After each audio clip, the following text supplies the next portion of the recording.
And so just imagine you're being told no, even though you served your time, even though I paid $12,000 in restitution. They garnered, like they did a bank levy on me. They garnered my wages, like, and I'm like, you know what? I'm still going to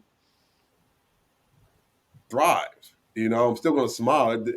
There's never been a day where I didn't laugh or smile Mhm. or find joy. You Mhm. know what I mean? Like, because all of that, like I practice stoicism. All of that is coming at me, and it's my reaction that dictates my reality, not the thing that I'm going through. So I was responding to being homeless, like, well, hey, listen, at least I got to pay rent.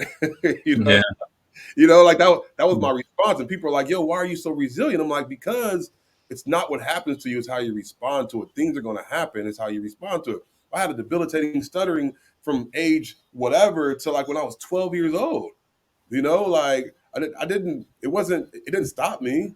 I made it through. Like I was in prison with a stuttering problem. That could have been disastrous. I could have been the laughing stock and would have gotten fights every single day. But how I responded to that, how I set myself up to say, you know what, like, leave me alone, right? I was in a hole for 2 years, in a hole away from my family, but the way I responded to it was to go internally.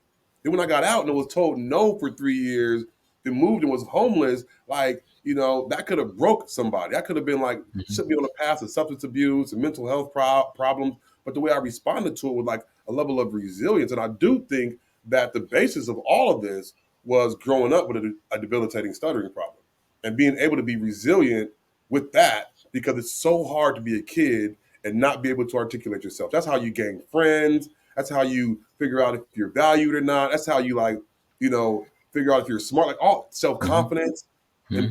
being able to like rise above that. For me, I think is the core reason why I'm able to stand here and talk in front of millions of people and inspire folks and be the CEO of one of the largest advocacy organizations in the country that requires me to speak on a daily Mhm. basis, right? Mhm. Like, Mhm. so the record part for me is easy, not easy, but it's manageable to deal with Mhm. because I've dealt with a stuttering problem my entire life. Mhm. So when people ask me like, how do you do this? How do you, Jay, you talk about these barriers but you still smile. And I'm like, you don't know what I went through, right?